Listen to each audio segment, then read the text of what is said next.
Most of us have experience driving cars or trucks, but forklifts steer, handle, and feel very different.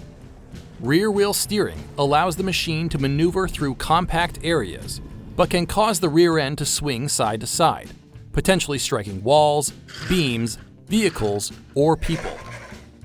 Driving with rear-wheel steering can take getting used to. Smooth steering is key. When traveling, keep the forks as low to the ground as possible.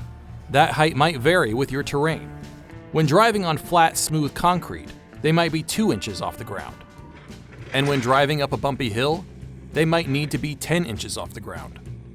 But keeping the forks as low as possible will help keep the machine stable. When traveling down a slope with cargo, turn your machine around so that your cargo is uphill. This likely means driving in reverse. While driving in reverse, turn yourself around in your seat and face the direction of travel. If traveling up an especially steep hill, consider driving backwards to prevent your forks from potentially sticking into the road ahead of you. Avoid driving diagonally on a slope across a grade. Turn and stop smoothly. Sudden stops can cause your cargo to shift. Be aware of your cargo. Cargo that is unstable and shifts or falls while you are pulling or carrying it can affect the balance of your forklift or potentially strike and injure others around you. Sometimes your cargo can obscure your vision of your path of travel. This is dangerous.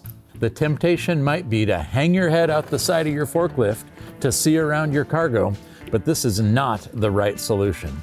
You can still only see half of your path of travel, and you're outside of the cage protecting you from falling objects or obstacles.